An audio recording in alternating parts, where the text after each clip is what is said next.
Supreme court ने अनुसूचित जाति वर्ग के उप वर्गीकरण पर ऐतिहासिक फैसला सुनाया है, जिससे अब राज्यों को अनुसूचित जातियों को उनके विकास के स्तर के आधार पर वर्गीकृत करने का अधिकार मिल गया। ये फैसला अनुच्छेद 341 के तहत राष्ट्रपति की अधिसूचनाओं के दायरे को स्पष्ट करता है और अनुसूचित जातियों और जनजातियों पर क्रीमी लेयर सिद्धांत लागू करने का मार्ग प्रशस्त करता है। ये फैसला अनुसूचित जातियों के उपवर्गीकरण पर 2 दशक से चली आ रही है बहस को समाप्त करता है। सुप्रीम कोर्ट ने अपने फैसले में कहा है कि राज्य सरकारें अनुसूचित जातियों को उनके विकास के आधार पर उपवर्गों में बांट सकती है।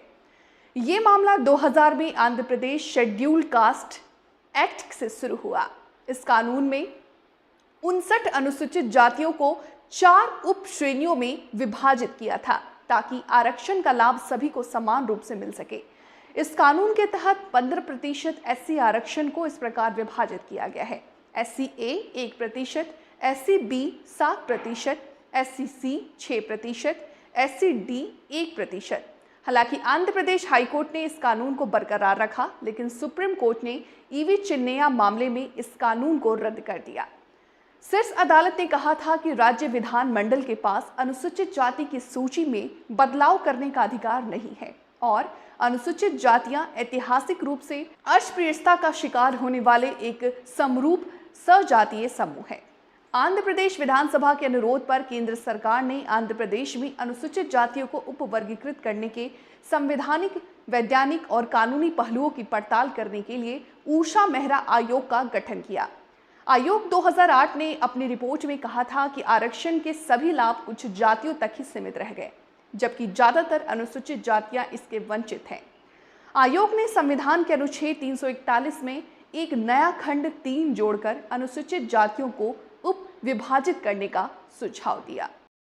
केंद्र सरकार ने इस रिपोर्ट पर राज्यों से राय मांगी। 14 राज्य, जिसमें गुजरात, उड़ीसा, केरल, पश्चिम बंगाल ने उपवर्गीकरण का विरोध किया, जबकि 7 राज्य आंध्र प्रदेश, तेलंगाना, कर्नाटक, पंजाब, हरियाणा ने इसका समर्थन किया।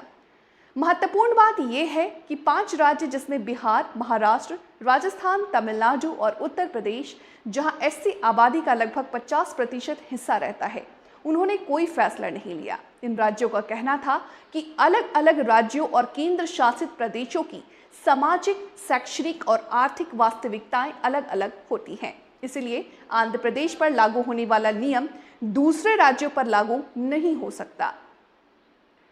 सुप्रीम कोर्ट का यह फैसला 3 कारणों से ऐतिहासिक है, जिसमें पहला कारण तो यह है कि संविधान के अनुच्छेद 341(1) के तहत राष्ट्रपति की अधिसूचनाएं अनुसूचित जातियों के बीच अंतर कर सकती है। दूसरा, ये अंतर तर्क संगत होना चाहिए और तथ्यों पर आधारित होना चाहिए। तीसरा, आंकड़ों में पता चलता है कि जिस जाति को आरक्षण में तरजीह दिया जा रहा उसका प्रतिनिधित्व कम है।